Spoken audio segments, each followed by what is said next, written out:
What is up, Nets fans? Welcome to the Brooklyn Buzz. I'm your host, Nick Fay. With me, as always, Jac Manuell. Jac, what's up?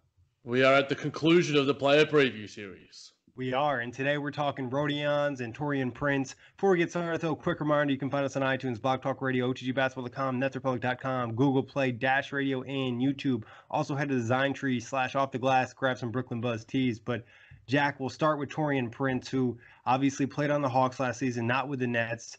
Had a solid season, but dealt with a lot of injuries last year. Only played 55 games, started 47, and they brought in a new regime, so they weren't necessarily determined to keep him there. But averaged 13.5 points, 3.6 rebounds, 2.1 assists, 44% from the field, and 39% from three. Some quick thoughts about last year for Taurean? Yeah, I think the Hawks' loss is the Nets' gain. Obviously, 55 games is a relatively small sample size, and I think that health permitting, he is going to have a tremendous season. When we did the season preview for players, he was one of my breakout guys because I think he just fits the system so perfectly. He has a history with the Long Island Nets, with the coaching staff as well in Brooklyn. But his season last year, I think he was valuable for the Hawks, but he was sort of one of those sort of empty calorie sort of guys in a lot of ways. He has so much potential in a lot of areas. His three-point shooting was elite, but he did a lot of things that didn't add value to the Hawks' win-loss sort of record. He fits perfectly in the modern NBA, but he needs to really improve as a defender because last year he showed glimpses, but not enough to really sort of sustain him as a two-way player in today's day and age. Yeah, especially considering what he had already shown in his career. Last year defensively was not great. He mentioned how the injuries kind of hampered him on that end of the floor, but would you say last year was a success or disappointment for him in Atlanta? Yeah, I think for me it was probably more of a disappointment, but there were some successful elements. Like if you're looking at the three-point shooting, he had moments where he showed the defensive prowess. He can create his own shot quite well for a guy of his size and caliber and at the wing position. But overall, if we're looking at it, holistically, not being healthy enough as well, I think that it's disappointing, just generally speaking. Yeah, I do. I do too. Just because, like, going into last season, there was a lot of talk about him taking another jump, becoming, maybe a fringe type all-star player because of what he's shown the first 2 years in the league. Anytime you deal with an injury, it's just tough. But what are his biggest strengths? Yeah, obviously three-point shooting is the one that sticks out the most for me, Nick. I think he's a good driver. He can create offense for himself. As I mentioned a little bit earlier too, he has all the tools to be a prototypical 3-and-D player. He has good athleticism, good length, all those sort of things. But he hasn't put it all together yet. So I think just physical capabilities and his body are just a general strength. And he's also quite a good free throw shooter. Over 80%, generally speaking, for most of his career. So those are the strengths that I sort of picked out. Yeah, pretty much the same thing here. You mentioned a great three-point shooter is what really sticks out. He has the defensive potential because of his athleticism, his body type, his length. And then also, I think he has a solid offensive game. It's not like fully polished. He's not a guy who's elite in terms of anything, but he does some things good where you could see him develop further in those areas. But what would you say is his biggest weaknesses? Yeah, for me, the weakness is that he isn't a good enough defender for a guy that has all the capabilities to do so. So, I mean, in terms of that, it's not really, there isn't that much bridge of a gap between his bad and his good. I think this season for the Brooklyn Nets, we're going to see a consistency on that area of the floor. And you alluded to it, Nick, in terms of the fact that his body wasn't healthy. With the training staff in Brooklyn that we rave about probably more than any other Brooklyn-related podcast, I think he's going to have a real good run at it. He's shown some really nice signs in the preseason, and I think we're going to see some really good defensive moments from him. I mentioned before, he showed some really good defensive moments against Anthony Davis when he was guarding him in the post. There were times where he got sunned a little bit, but for the most part, I thought he was really, really good. And I think as well, he can play well in our zone defense as well when Coach Kenny decides to throw that scheme at some other teams. I think he's going to be an incredibly important player, and I think he's going to have a massive season. And those weaknesses are going to turn into strengths, I think, relatively quickly.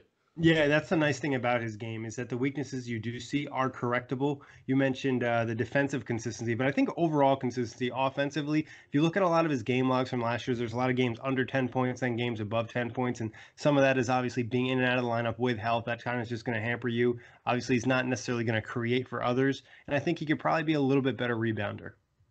Yeah, I think all of those things are relatively correctable, like you mentioned, Nick. And I think given health permitting, and I think he's going to be starting for this team, so he's going to be given all the opportunities to turn those, weaknesses per se into at least average, if not strengths. 100%. And with that said, so we pretty much are looking for him to improve in all these areas. Yeah, I think in terms of all those areas that we sort of touched on, how the team can help him in that, I think is just putting him in, making him and putting the onus on him and challenging him to be great. I guess I sort of mentioned that in relation to DeAndre Jordan too, but putting him alongside Joe Harris as well is going to make the spacing just absolutely ideal. You can't have everyone guarding Joe Harris, so there's going to be some other guys out there. They're going to have some open threes, and I think challenging him to give him the harder defensive assignments, put him on LeBron James, put him on Kawhi Leonard, Paul George, these sort of dudes. Damari Carroll's shown that in the past that he can sort of do it capably for a few minutes here and there. But Taurean Prince, has youth on his side. He's the guy that should be able to do it for however long he's out there, 30 minutes a night against some of the really good wings in this league. And I think he'll be challenged too, and I think it isn't going to be easy, but I think he's really motivated to do so. I think he's in a great situation. He's already said that he wants to spend a lot of his time and hopefully the rest of his career in Brooklyn. And obviously being a contract year too, money certainly can motivate a player as well. Yeah, it definitely will make you turn up your effort level. And I think there was already a quote out where him saying he wants to defend the other team's best player every night or best wing player. So that's this type of thing you want to hear. Obviously, setting him up. He's a great three-point shooter. To get him those open looks, especially in the catch and shoot. He's very good. And also, we mentioned his slashing in the past. Obviously, that's more off a setup. So, like you mentioned, also with Joe Harris, he could really pop off out there. Yeah, for sure. Now, role on this team next season, starter or bench player, I think we both think he's going to be a starter. Yes, he will. And what is his minutes going to look like? I've got him at 30 minutes a night. That's what I got too. Yeah. I think he played 30 minutes last season for the Atlanta Hawks too when he was out there. And we know Coach Kenny doesn't necessarily like to ride his guys too hard, but I think Prince is going to be one of those guys who's going to be elevated in minutes. He's not going to get Kyrie Irving level minutes or maybe even Karis LeVert, but I think he's going to be pretty high. I think he'll be top 3 or top 4 in terms of minutes per game for the team. 100%. And he also will see, not only minutes at power forward, I'm sure he'll see some minutes at small forward. And I could see nights where he's maybe leads the team in minutes because they just need him in that role and they don't necessarily have a lot of players with that body type. Yeah, I think Joe Harris led the team in minutes last year with D'Angelo Russell. I think Prince could almost replace him in that sort of regard because he has a lot of the things that Joe Harris has in terms of three-point marksman, but he's a much better defender, at least on potential-wise. And I think he can do a lot of things. He can be out there for defensive purposes in both possessions, whereas we could see Joe Harris not necessarily close games when we put guys like Spencer Dinwiddie out there, but Taurean Prince is going to be out there for both stretches of the game. Yeah, his two-way ability, potential two-way ability is something that really pops off. And like I mentioned, and we've talked about a lot in the past, is that power forward depth isn't great. And he's just a guy who seems like he's going to be the best of the bunch. But what do you think his usage will be at next year? I think it'll be about 20%. I got the same thing. This is weird. Great minds. Great minds. Corey and I just had the same TV show on the NBA outlet today, so I don't know what's going on. What do you got stat prediction-wise? So I've got 14 points, 4 rebounds, 2 dimes, 39% from 3. Okay, we're pretty close on here. I have 14 points, 5 rebounds, 2.5 assists, 44% from the field, and 40% from 3.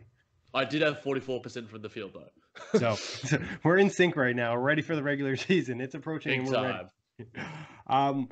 Where will he be at the end of the season? Where do you think his game will be at? Like, is he going to be close to a fringe all-star? Is he a guy that's going to get a big contract? Like, what do you think Taurean Prince is going to prove to us this year?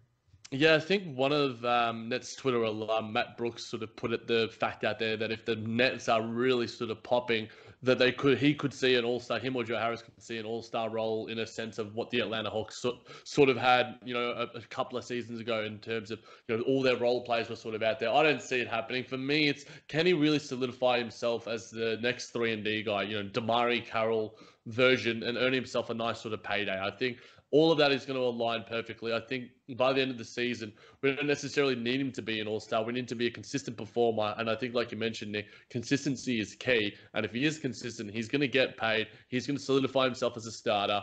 And, be it through the Brooklyn Nets or be it through another team, he plays at the most valuable position, a 3 or 4, a tweener sort of position, which, in the past was probably the least valuable position. But he can shoot the 3 ball. And if he can play defense, then he's going to get paid because it's a pretty weak class.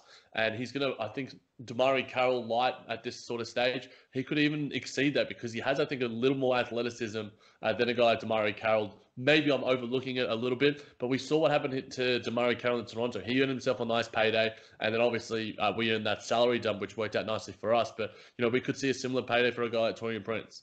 And a lot better jump shot than Damari, that's no disrespect. And it's really just becoming almost an elite 3-and-D or just a very good one where the Nets need to retain him to an extent because, hey, you earned a starting spot for next year's team and we roll out Kyrie, Karras, Prince, KD, and Jared Allen. Then all of a sudden it's like, okay, if this guy really proves a lot this year, he'll have almost a bigger impact on next season too, or potentially at the end of the season in the playoffs. Yeah, it's funny because a few years ago we threw that massive contract offer at Otto Porter, and now we could be seeing ourselves with sort of like a bargain basement version of a guy like Otto Porter, who I think gets underrated just because he is on a lofty contract. He does some really good things, and he is an elite 3-and-D wing, or on the verge of being an elite 3-and-D wing. Like, for those who didn't watch many Chicago games, my brother's a fan, so I was watching quite a few of them. He does some really good things. I think Taurean Prince has the potential to get to that sort of range with Otto Porter, sort of underrated, sort of well-paid sort of guys that play at the most valuable position. You know, you could get anywhere from around from $11 million to maybe even somewhere as high as $18 million. Obviously, the price point is going to be something that affects how his future with the Brooklyn Nets specifically. But I think plays at such a valuable position, as I've mentioned, ad hoc. He's going to be getting paid, and hopefully he continues his three-point shooting consistency and then brings up that defensive value to a really high level. Yeah, and obviously it's a little bit on ownership and Joseph Tsai if he wants to put out the money. But you think you made a move for this guy, you traded 2 first-round picks to dump Crab and bring him in, you probably do want to retain him. So I would think the Nets will match as long as it's nothing, out of this world. And I like the Otto Porter comparison. Porter was really good in Chicago, like you mentioned, even, expanded his game a little bit and was in the pick and roll a bit. But question for him on the season I got for you, can he play the 4 all season? Will his body hold up? Yeah, it's a good point, Nick. I think that it depends on the team matchup. Obviously, if we're coming up against the Philadelphia 76ers, the Los Angeles Lakers, those sort of teams, he's going to struggle. But he's proven, like I sort of alluded to in the preseason, he played some nice minutes on Anthony Davis. I think there's going to be some times where he's going to have to. But I think at the same time, if you're Coach Kenny, you want to reserve this guy because he's an incredibly important piece. He is our best wing on the roster right now. And that's saying something. Normally, you want to have a really highly capable sort of wing. The other guy probably on it is the guy that we'll be speaking about very soon. I don't think he necessarily can for, I think for probably 80%, 70% of the season, he can play at the 4 position because, like you've sort of mentioned before, Nick, that the league is trending smaller. But there are some teams who aren't necessarily doing that, in the Philadelphia 76ers and some other teams like the Lakers. And their strength is that size, is that sort of burliness, is that bulk. And I think, Taurean Prince could get found out against some of those guys. But he's also really, really good on the perimeter. And he has some underrated strength. So I think we'll have to wait and see. It's a question that will probably be answered within the first few weeks once we've sort of seen us come against all 30 teams. But I think he can do it for the most part. Yeah, and I think, against those games, against the bigger opponents, you mentioned, the Sixers, you got the Pistons, the Pacers, maybe he just doesn't play as many minutes in those games. You have Rodion's taking a little bit of that load, especially just banging down low, being undersized. But what question you got on Taurean? Yeah, for me, I was sort of saying, can he earn himself? What do you think the contract is that he does earn himself, Nick? That's a great question. I'm just really unsure about this upcoming market of free agency. Yeah. And obviously the deadline for the extension, I believe, is the day before the season or Monday or whatever it may be. So Tuesday. So Tuesday I don't, my time, I think. Yeah. So Monday my time. So I don't think the extension is going to get done. But like I said, I'm not really sure what to expect from next year's free agent class, especially with the China thing, because there's been talk about the cap being changed and the teams with money. It's hard to really predict. Yeah, with now Pascal Siakam off the market too, that's another sort of free agent that will probably be at the top of the list right now. It essentially seems to me Buddy Hield's probably at the top of that list as a restricted free agent. Jaylen Brown, Brandon Ingram, these sort of guys. I think Taurean Prince is probably in that next sort of tier. And obviously he's restricted, so the Nets do have his rights. And like you sort of said, is Joseph Tsai willing to spend that money? There's a lot of different factors because when you add Kevin Durant in as well, how much are you willing to pay a backup sort of wing? Well, not necessarily a backup because you think you would probably move Taurean Prince to the 3 and have KD at the 4 or just have them sort of interchangeable. So I think in that sort of sense, you don't want to be overpaying all these guys because obviously Caris LeVert's on about $17-18 million per season as well. So it all has to work out. And obviously you've got Joe Harris as well. So there's a lot of balls to juggle for Sean Marks and Joseph Tsai, but I think if he proves himself that he could even take unders because we've sort of seen that already. Caris LeVert certainly isn't an $80 million worse player than Pascal Siakam. He would probably got the most improved player award if he had been healthy. But all these things are sort of worked out nicely. So I think the contracting is going to be one thing to watch, because we know guys love to have a massive year when they're really wanting to earn that payday. And I think Taurean Prince is going to do that specifically. Yeah, it'll be a really interesting thing to keep an eye on, especially with Joe Harris being up too. It's like, do they look to bring both guys back? Do they think they can get away with keeping one, or they just go all in money wise and they're like, hey, we have a really good team and maybe we could win multiple championships? So a lot of questions on the contract front, but let's talk some Rodions. Obviously, he kind of came on the scene last year. It's a second round pick and surprised us all, including ourselves, who thought he would play most of the season in the G League. He ended up spending all the time with the NBA team and played 63 games, 8.5 points per game, a shade under 4 rebounds, 45% from the field, 31% from three, 78% from the free throw line. Quick thoughts on Rodions from last year.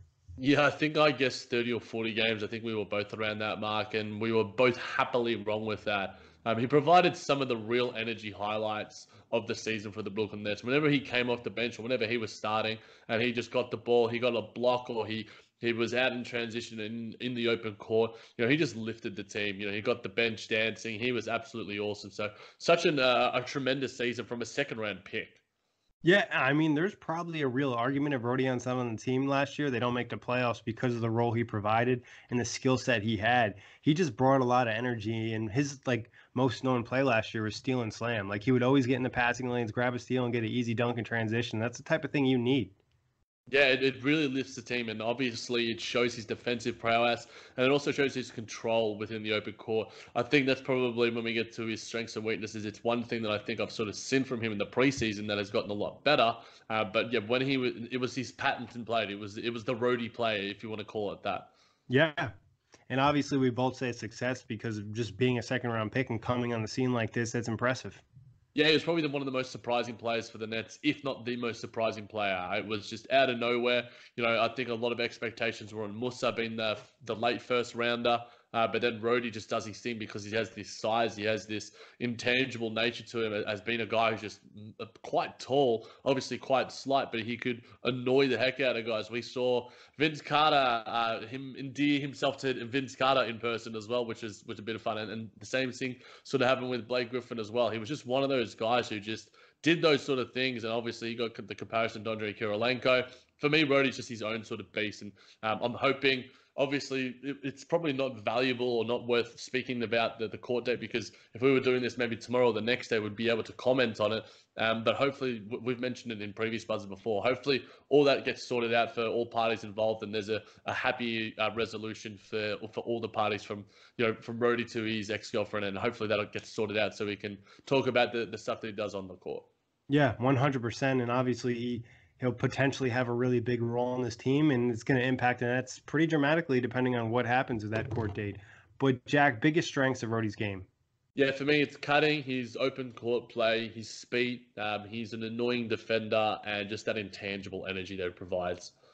Yeah, it's just the aggression and the attacking mentality he has when it comes to cutting or going to the rim, or like you even mentioned in transition. Very fearless for a young kid. And just, he hasn't played a lot of basketball. It really didn't matter to him last season, just coming into the NBA and really showing up. But what would you say are weaknesses of his game? Yeah, I think because of that aggressive nature, that sort of, he doesn't really have an off switch. He can be a little bit reckless when it comes to just that inexperience and youth on his side. Like you sort of mentioned, he barely played in Barcelona. He is a little bit slight. I think at points throughout the season, his three-point shooting was good, but at other points, he was just very inconsistent and a little bit reluctant in that nature. And then for a guy who doesn't necessarily have a high usage rate, he could be careless with the ball and create turnovers, which will obviously leave the team waiting on the other end of the floor. But I think a lot of that is just due to the fact that he is a young kid. He hasn't played a lot of basketball, and now he is a ready-made sort of NBA player. We should see some of those things that we sort of spoke about probably eradicated from his game to an extent.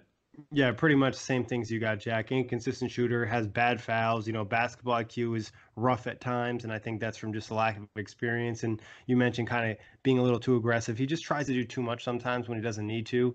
And you also brought up the reluctancy to shoot threes. It was like at points he just didn't want to shoot the ball, and other times he'd be willing to shoot like 5 threes. So he just needs to get more consistent. He's looked better in preseason in terms of pulling that trigger. Hopefully he keeps that going. But what areas would you like to see him improve? Yeah, I think putting him in alongside the second units, I think if he's coming up against lesser talents and he has quality shooters around him, then I think he's going to be a really dangerous sort of player. And I think you're going to get some, an easy 4 to 6 points out of him just because he's coming up against those lesser likes. I think also simplifying the game for him in a lot of ways. And again, going up against those second units, he's a really good rebounder. He really like snatches them. Like there was times the other night against Toronto where I guess DeAndre Jordan loves to get his boards, but Rhodey would just jump up and snatch it, and then DeAndre would just have his hands back. He's like, "All right, my dude, you got this one." So I think making it a real point for a focal point to focus on his rebounding, focusing on his three-point shot, and sort of making the game simple for him and keeping it sort of nuanced in the sense that you don't need to do all these millions of different things. And if you're with that second unit, then he's going to be able to be a really effective player and create a lot of offense and create a lot of points for him and his teammates.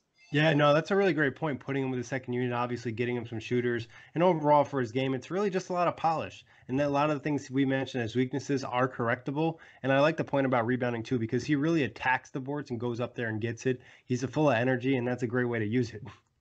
Yeah, I think it's a really simple sort of way to do it. Like he really gets up there, he snatches it, and there aren't a lot of guys for the Brooklyn Nets who sort of do that. DeAndre does it, Jared Allen can at times, like in terms of his aggressive sort of nature, and when we spoke about him on his player preview pod. So I think that's an area in terms of he might be one of our best rebounders, just purely off the energy that he brings on that end of the floor. Yeah, and you could see an improvement when he was on the second unit last year with DeMarre Carroll at times. They did a really good job, obviously, with Ed Davis being there too. Those three really rebounded well. Hopefully, Rhodey can kind of bring that again this season. But role on the team, we're both thinking bench player. Yes, he is. Yeah, and I would say this too about Rhodey. There is a potential maybe for him to start at some point in the season, or he might be the guy that comes in if there's an injury. Oh yeah, he's probably the next man up in terms of makeshift starter. If there is an injury to Joe, maybe not Joe Harris, but at least Taurean Prince, because he is a ready-made fill, and he filled in, at times for us last season as a rookie at that 4 position. That's not necessarily the best thing in the world to have, but he certainly can start. He's proven that he can start, and in his second season, there's no reason he can't either at times. Yeah, and minute-wise, where you think he's going to be at? I've got 21. Okay, I went with 23. I just think, guys will miss games. They might get boosted up a little bit. And I just think he could see some minutes at small ball 5, like we mentioned on the team preview. So I don't know. I think Rhodey does a good job of earning minutes sometimes because he plays so hard. Yeah, I think that he's a coach's wet dream in a lot of aspects in terms of, he just does a lot of stuff. And I mean, at the same time, when he makes those sort of mistakes, he can be a little bit too eager. He could be a nightmare too. He can be a nightmare at the same time, exactly. But I think in terms of, just basketball IQ, I think experience, like we sort of mentioned, Nick, exceeding our expectations in terms of games on the floor. I think a lot of those things, Coach Kenny already loves him. I think, there are a lot of guys in this team that are very coachable, and I think Rodion sort of soaks that up. And he's got his favorite player of all time on the sideline, so I'm sure he'll be soaking up some of that knowledge from Kevin Durant too. So I'm really excited to see what Rhodey can bring. And the minutes wise, I think it is a good point, because if he does start, he could see some extended time. There is some depth, and for lack of a better term, for lack of better depth, Rodion's Kurucs is probably our next best wing on the roster, which isn't the best thing to say in the world, but that could mean some extended minutes for him at certain points. Yeah, definitely in terms of that power forward position. It's really between him and Taurean Prince. Like we mentioned, Wilson Chandler, the suspension, and we're not really knowing what his role is going to be. Rhodey's going to have the opportunity to earn some minutes out there, but usage-wise, where is he sitting? I'm going 18%. Okay, I went with 17, so pretty much right on spot there. Stat line. I've got 9 points, 4 rebounds, 1.2 assists, 0.8 steals, at 33% from the three-point line and 46% from the field. Okay, pretty close over here too. 10 points, 5 rebounds, 1 assist, 45% from the field, and 34% from 3. I think that 3-point percentage, if we can get that to 33 or 34, it might not seem like a lot, but it'll definitely have an impact.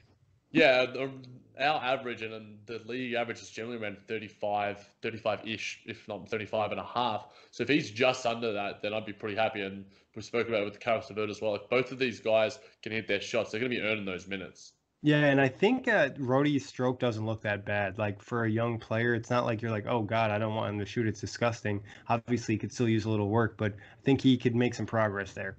I think he can as well. All right. Big question for Rhodey this year. What do you got? I'll let you go first. Yeah, I've got a couple here, Nick. So for me, is can he become a legitimate defender within the Mm. NBA circles? Yeah, that's a really good one. I mean, he has a skill set. Obviously, some more weight will help him this season and having a better understanding of the NBA and what he can do. We saw him kind of commit a lot of stupid fouls last year, just like ticky-tacky stuff, or even get some text for just being annoying. You don't mind the text sometimes, but you want to cut out those as fouls. You don't want the other team to get in the bonus easily. So I think it'll just be polishing his game because we know he has a skill set similar to Taurean Prince, but obviously Prince is a little further along. We just want to see his strides. I'm not sure if Rhodey will get there this year, but as long as he can take a step to that. Yeah, I think he's going to be important for us on the defensive end because there are so many great wing players in this league, and I think his energy and effort is enough for him to be at least a credible defender. Yeah, he'll definitely be at least in the top half of defenders on the Nets, if not, probably top five. Yeah, yeah. What else you got, Jack? Yeah, for me, the other one, Nick, is can he turn his energy into production and efficiency? Yeah, that's a great point. Obviously, he's using a lot of energy out there, not always in the most productive way. I think so. I think he'll take strides. And I think a lot really for Rhodey this year is just getting all that experience last season, not only in the NBA, but just playing more basketball, having more experience with a great coaching staff and great players. Yeah, I think basketball now, so you can't necessarily teach. You can only teach it when you're out there and you learn from your vets, you learn from your assistant coaches, you learn from watching film, and another year of that under his belt. I think he is going to become a more effective player. We know rookies, historically aren't good defenders, aren't good from the field. Even a guy like Luka Doncic, I think, had his numbers looked good on paper, but some of the percentages were a little bit less flattering. So for a guy like Rhodey going into his sophomore season, I think he's going to fine tune some areas of his game that I think are going to make him a little more valuable when you come and look at those sort of percentages. What area do you think he'll improve the most this season? It's a good question. I think that the rebounding for me is probably a simple area that I think he will. The area that I wanted to improve the most is obviously the three-point shot, but I think he has such aggression when it comes to getting those boards, offensive and defensive, that I think we're going to see him not lead the team, but be one of the team leaders in terms of rebounding. So for me, it's an area where I think that if I'm Coach Kenny, I'm telling him, get those offensive rebounds because he's got the pace to get back on the other end of the floor anyway. So he's not going to get, caught in the wings. If he does, miss one, he's not going to be that far behind because he has such great stride length and such speed for a guy of his size. So for me, the rebounding is one area where I think he will, but I obviously want him to be that 35% three-point shooter that we all think he can be, and we all want him to be. And if he is, then it adds this unique element to the Brooklyn Nets team that just makes them incredibly dangerous from the perimeter. Yeah, just more spacing for players they already have is just kind of ridiculous to think about. And the interesting thing about Rhodey, and you mentioned the rebounding, is we saw him go coast to coast a little bit last year, a little bit out of control at times. If you can kind of polish his handles a little bit and improve in the rebounding area, it could be an area the Nets attack more in transition. It's funny because I know Karis LeVert used to be a lot like that. Your boy, a little bit like Baby Bambi on skates. He would get the ball, he'd be running, he's got so much speed, dude. His mind would almost, his feet, his body couldn't catch up to what his mind wanted him to do. And I think Rodion's was a bit like that last year as well. Whereas I think now we sort of know he has more polish, he has more composure, even just from just playing basketball games last season, playing in this preseason against high quality competition, LeBron James, Anthony Davis, and the rest of the Los Angeles Lakers squad, being up against guys like Kyrie Irving, D'Angelo Russell last season. I think all these things are going to bode well for him in terms of just becoming a better player overall. And you mentioned Katie being his favorite player. I think that gives you a little bit maybe more confidence or just somebody you can look to help you improve your game. Obviously, he's never going to be Kevin Durant, but he can help him in different areas. But Jack, anything else you want to touch on before we get out of here? No, I've got all those boys. It's almost oddly relieving to get this player preview series done, and because we're days away, we're already trying to plan some basketball games for me, you, and Corey to go to. I'm hoping to get to a few more extra myself. It's only days away, and I'm less than a week that I'm going to be in the fine land of the United States of America as well. Yeah, it's awesome. Obviously, if you see us at the games, feel free to come hello and say hi, and maybe we can grab a drink or something depending on the time. And hopefully, the Nets win all those games we're at. And Jack, like you said, the player preview series is now done, and that's signaling the regular season is about to start. So we're excited. And if you want to check out any of the previous shows, head to iTunes, Blog Talk Radio, OTGBasketball.com, NetsRepublic.com, Dash Radio, and YouTube. Game recaps incoming.